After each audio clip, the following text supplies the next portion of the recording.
दृश्य आहे मिरजेतल्या ब्राह्मणपुरी इथल्या सावंत कुटुंबियांचं।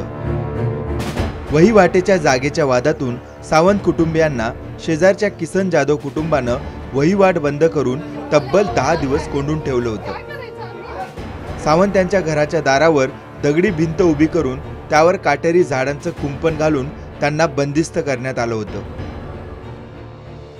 गेल्या वर्षी म्युनिसिपालिटीने सगळ्यांची वेगवेगळी लाईन तोडून मोठी एक लाईन जोडली आणि त्याला आमचं सुद्धा कनेक्शन जोडलेलं आहे, तरी सुद्धा हे आमचे वहिवाट बंद करण्याच्या प्रयत्नात आहेत। 29 तारखेपासून हा रस्ता बंद केलेला आहे। पोरं शाळेत जायची तटलेली आहेत, मुलांचं शाळा बुडत आहे, दूध नाही, चहा पाणी नाही आम्हाला। सावंत कुटुंबातल्या सदस्यानं घराच्या छतावरून बाहेर पडून थेट तहसीलदारांना गाठलं। त्यानंतर मनपाच्या अतिक्रमण विभागानं आणि पोलिसांनी सावंत कुटुंबियांची यातून सुटका केली। त्या जाधवांची परवानगी जी मागितली होती त्यांनी बंदिस्त करण्याचा बोळ, ती आम्ही नाकारलेली आहे।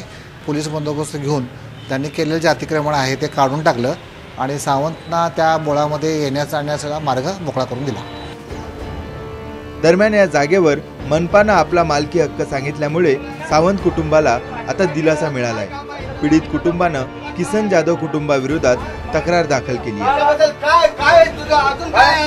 दीपक चव्हाण, जय महाराष्ट्र, सांगली।